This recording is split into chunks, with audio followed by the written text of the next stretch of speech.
My name is Brandon Arroyo. This is the Brandon Arroyo Podcast. Start the show. Guys, I am so excited for our guest this week, Erman Baradi, this guy right here. Excited, got a fly jacket on right now. Dude, I gotta think that you just feel fly right now. I'm so fly. Fresh. As fly as an airplane. That's how I want to feel. Tomorrow, that is my goal, is to feel as fly as an airplane. Guys, if this is your first time to my channel, thank you so much for joining us. Thank you for joining Erman. It's an awesome time to be in Hollywood, and one of the great things about this channel is that I've been able to meet so many young, influential people like yourself that are really beginning to make a real name for themselves in the city of Hollywood. Tell me exactly, if you could go into like 30 seconds of who you are and what it is that you're doing right now, what would that be? Writer, producer, sometimes actor. Yeah. I'm known for producing a lot of Hollywood events. I'm from Virginia Beach, Virginia, so my way of getting connected to the industry was through event production. So I do a lot of Q&A events. I produce contests as well. They call me the top networker in Hollywood, so I know a lot of people, supposedly. And that's a huge thing to have, because I think that when a lot of people come to LA, obviously you want to go out on auditions, you want to be going and making music, but the networking part of that is such a huge piece of the puzzle in a city like this. Talk to me about that, and just, do you think that that's somewhat overlooked by, the thousands that come out here each and every month? Because there's like millions of people you're competing with. So imagine like having the great content, or imagine having the talent, but no one sees it. Yeah. Because you don't know how to put it out there. So I'm sure there's plenty out there who are just like fantastic at their craft, but you just don't even know they exist.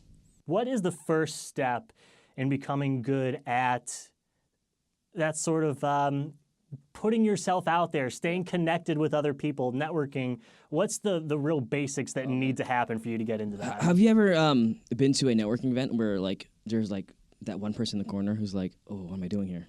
Like, I have been that guy. Like years ago, I was that guy. My first couple events. And you can just tell, like, it's kind of cliche, but they're more than likely writers.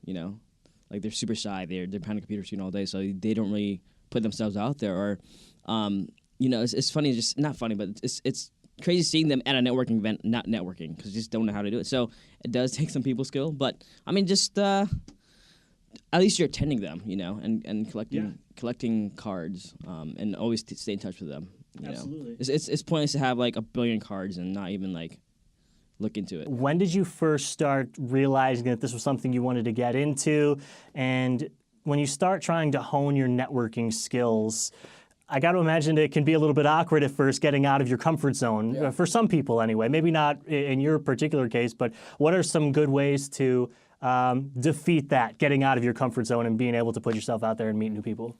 For me, at least, I can say that it was just out of necessity.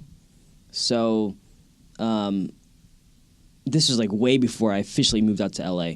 I was coming back and forth for 5 years. Airplanes, flights back and forth for 5 years, crashing on people's couches, which sometimes I still do. Crashing couches for weeks at a time. That should be like the LA mantra. Like when you move here, you're probably going to sleep on someone's couch at some point or another. So that built over time. Yeah. So it was 5 years of me coming back and forth, 2 weeks at a time, going back home, all that stuff, and just built up. And I was like, oh, I'm actually pretty good at like rounding up some connections. So at some point I realized I was good at it, so I had to utilize those contacts in some way. So doing events was my way of utilizing those contacts, so that executives would know who I am.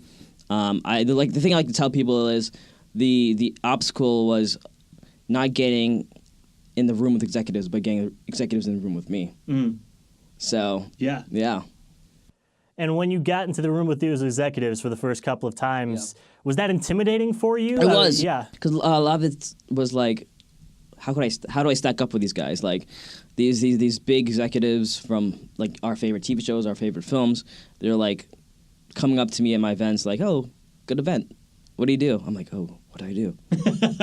Because you don't want to. What do I do? I didn't want to come across as like a writer who's like needy and like, hey, I'm emailing you because I want to get to know you because I'm a writer. Yeah. It's like, okay, do my event.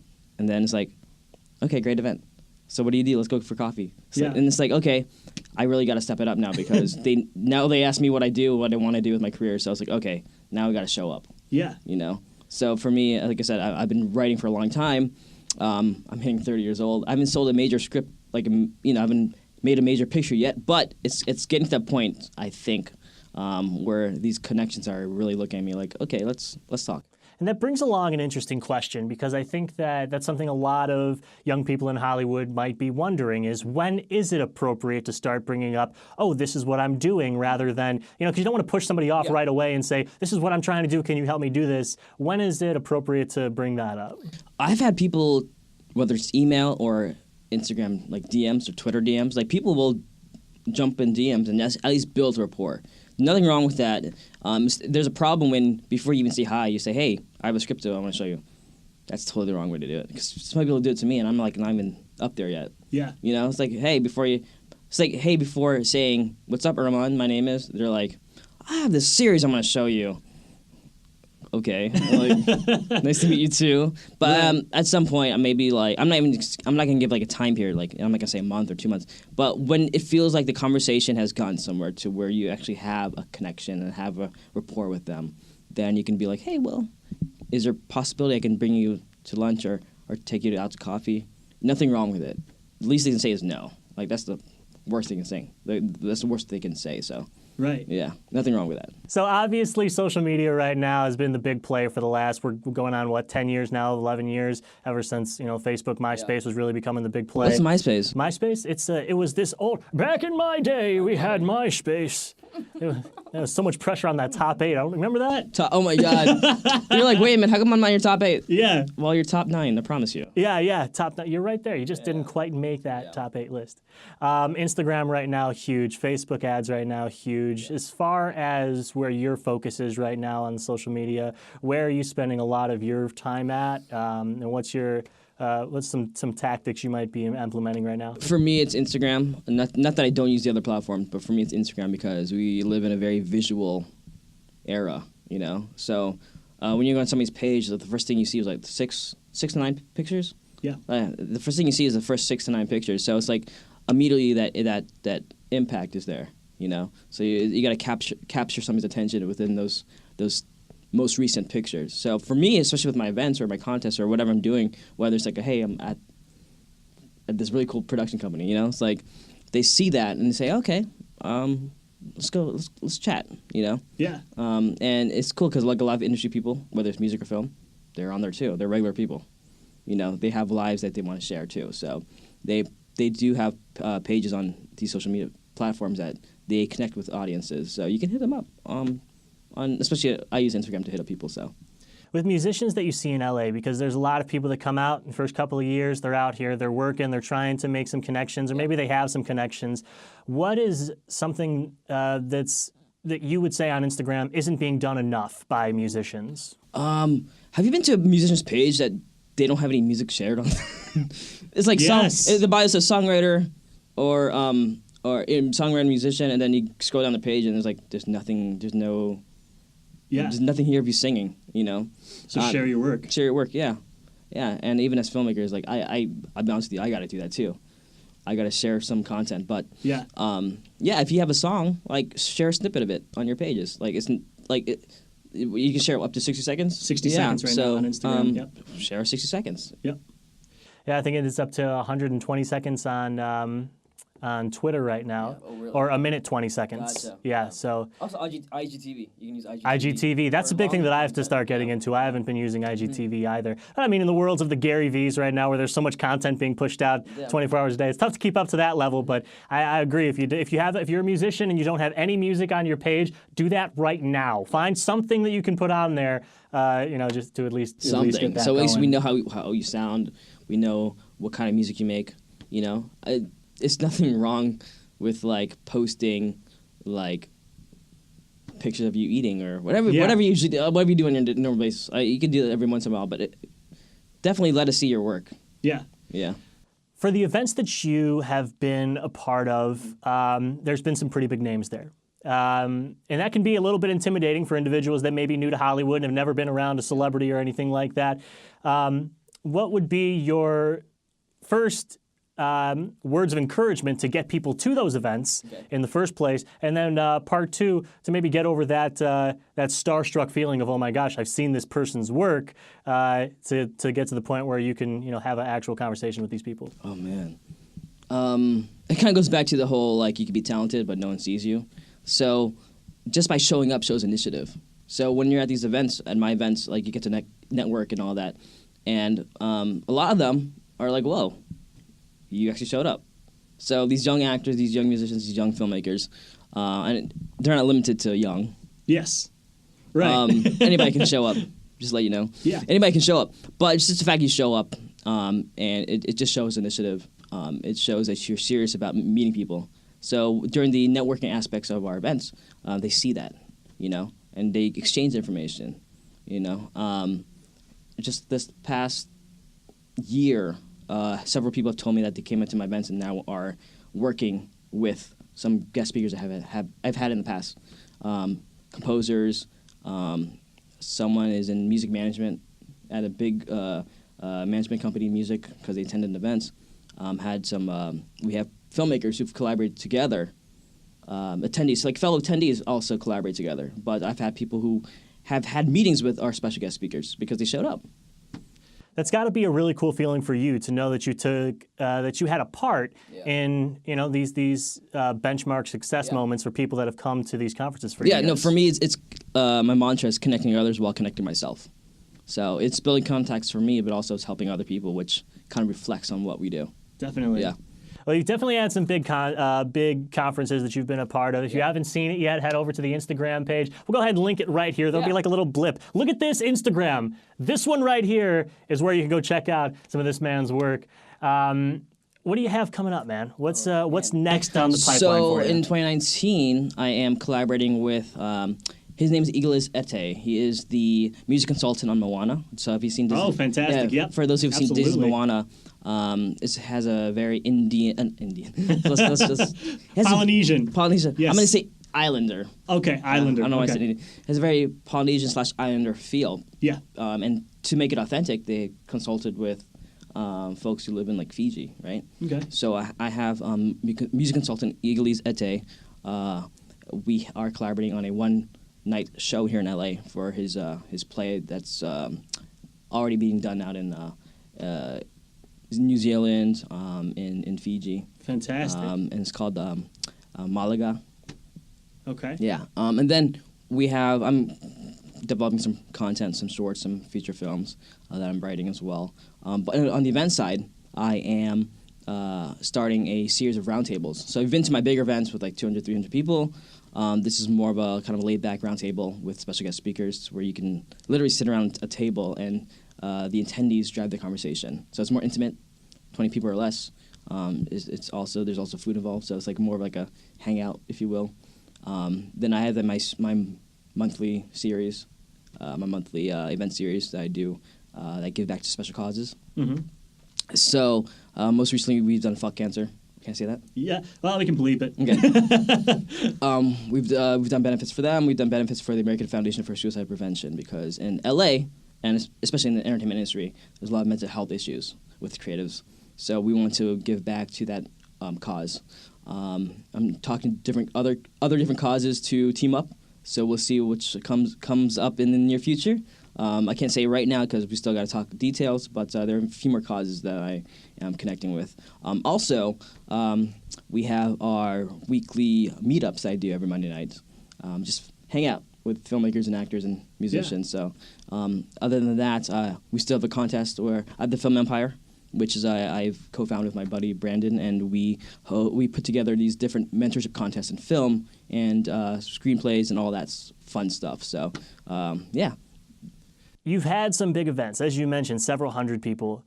Can you sort of paint the picture for those of us that haven't been to one of these events yet, what that looks like and what your role kind of looks like during those one of those days? So have you heard of Comic-Con? Yeah, absolutely. So nothing that big. What we do is, just take it back a little bit more. Have you been to a panel event in which kind of had a very town hall feel to it, like just kind of dry and boring and people talk and leave? What we do is we add a social element to it.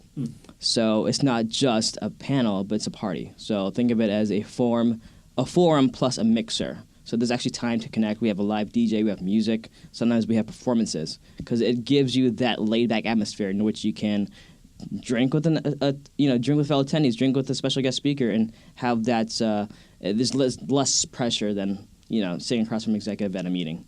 It's actually get to network with them, have a good time. That's awesome. Yeah.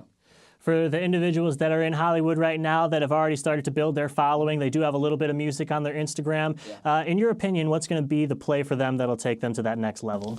Ooh, I think, like I mentioned IGTV. Mm-hmm. I think when people start uploading like full performances and people get to see like what you can actually do at a live show, I think that's going to really take you places when you get the attention of the right people. I know that both of us are really big into production and obviously the conferences that you've put on.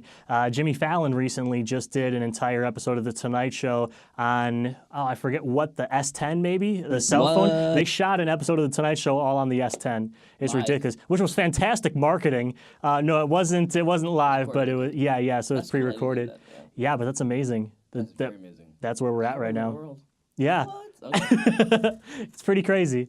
But that just kind of goes to show you that if there's people out there that really want to get after it, you can do it. So there's really no excuse for, not going and doing it, especially in a world where we have cell phones and Instagram. And I mean, yeah, your phone already shoots in 720, but with Instagram, it's so small anyway. It's not like it's going to be going on to TV the majority of the time anyway. Absolutely.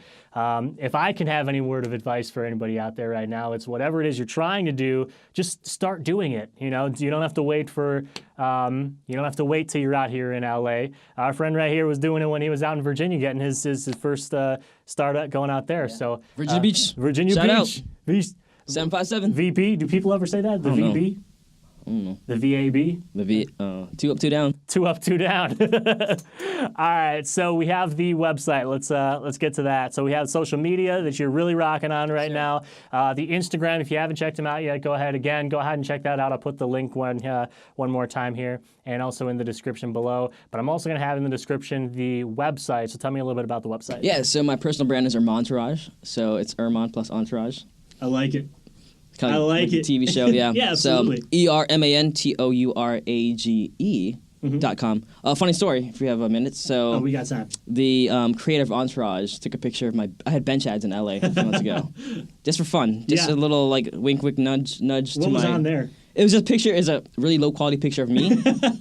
Plus my logo, and it says Google me, right? Yeah. It's meant to be funny. Yeah. So, but some people took it like really serious. Like they're like, who's this guy? So the creative Entourage, we can Google his name. I'm not gonna say his name. Mm-hmm. He took a picture of my bench and put it on Instagram, and basically in a nice way said, "Who the hell are you? Like, who the hell is this guy?" And not in a rude way, but you can tell it was kind of like a little jab. It was a little jab at me. Mm-hmm. One day my no vacations on Instagram started blowing up.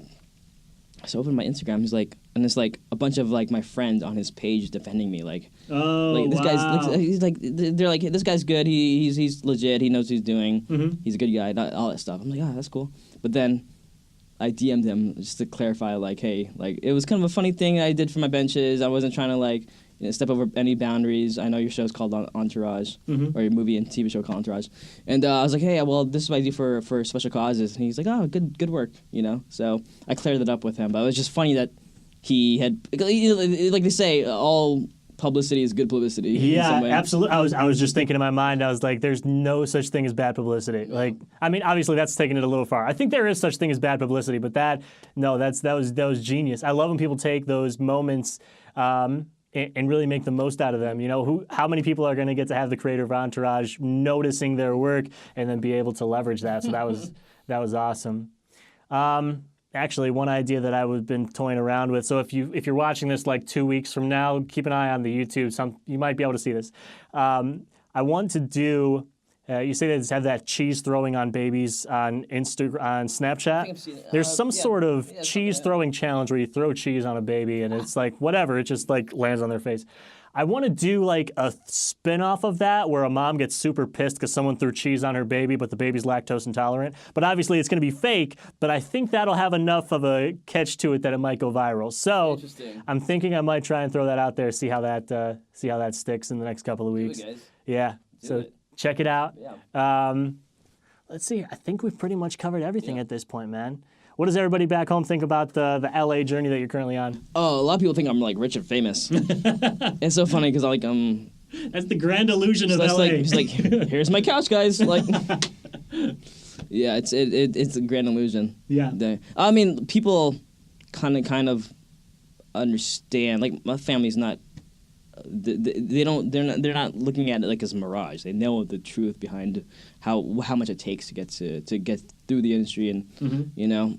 But I mean, they're supportive. They know that I have a good starting point. So, but a lot of people are like, "Oh my God, you're doing it." I'm like, "Thanks." Yeah, pretty much doing it. I'm here anyway. They're like, can I come see you? Can I come visit your place when I come to LA? I'm like, let's just meet at a coffee shop. Oh my God! Yeah, and as we've spoken about on the channel before, I'm currently living with 34 people. So whenever anybody similar situation, hey, can I come out and stay? No. Let's go to that Starbucks down the road or something. Yeah. Well, man, hey, I appreciate you giving me a little bit of your time. Absolutely. It's great to have this man in the house. If you want to check it out, again, all those links we talked about are in the bio right now. If you're listening to this on the podcast, I'm sorry, you don't have links, but you can go to YouTube and check it out. It's in the caption. It's in the description, right? Yeah. Yeah, there you go. Yeah. One last thing that I like to do with all of my guests is obviously when you come to LA, it's not something that's going to happen overnight. What is something that you do for yourself or what is your mindset to keep yourself going through the low times? Because obviously there's highs and lows. What keeps you going in the low ones? So my friend Konica gave me this piece of advice, actually. Because last year I was going through this weird time where I'm like, oh, I'm hitting 29. I'm about to be 30 one day. What's going on with my career, right? So she told me that I'm doing great to start off. So she goes, it doesn't matter what age you make it, just know that you'll make it. And I was like, oh, dang. That actually really hit home. I was like, okay. Yeah. Yeah. It doesn't matter if I'm 32 and I sold my first script. It doesn't matter if I'm 35. I just know it's going to eventually happen. Well, hopefully it's not 35. I'm just saying. Ideally, yeah. I'm just saying that, we put so much emphasis on time and age that I feel like we get lost in the possibilities that will come rather than, just enjoy the ride, guys. Yeah, because it's definitely